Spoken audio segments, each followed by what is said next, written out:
Hello and welcome to the Naik Media YouTube channel. I am Adrian and today we're talking about the exposure triangle. So if you're a photographer or videographer, you probably already know this and you don't need to hear any more. However, if you're new to photography or video, it's something that you want to get better at, this may be useful for you. So the exposure triangle is made up of three elements. Sam, let's do some graphics. So it is made up of the aperture, shutter speed, and ISO. ISO or gain or ASA, it has different names depending on what background you have, but most people will talk about ISO these days.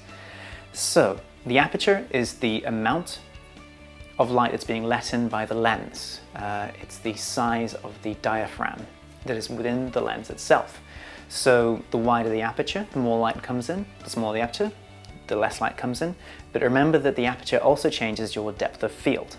Shutter speed affects the quality of movement within an image, and so a longer exposure will let in more light than a shorter exposure. However, you will also get more blur with a longer exposure, so that's something to bear in mind.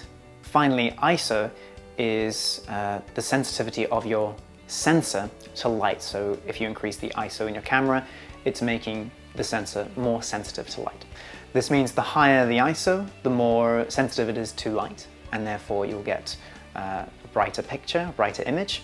However, that also introduces artifacts known as grain or noise, so that's something to bear in mind. If you are looking for the cleanest image, you want to have lowest ISO possible.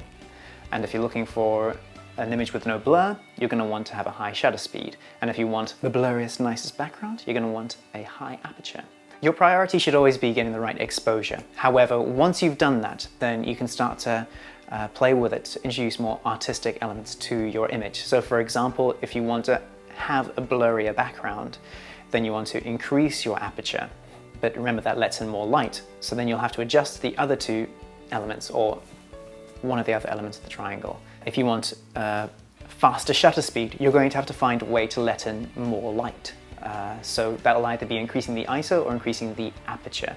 So play around with your camera settings and get used to understanding what one setting does and which feature affects the image and how it affects the image. This is the best way to get to terms to it. You can watch unlimited YouTube videos on how aperture is affected.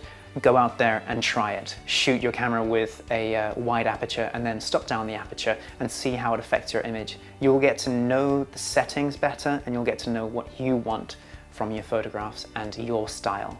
That's always our best advice, is to go out and actually shoot and actually try it out. So feel free to go and play around with your camera and get out, shoot some photos, shoot some video.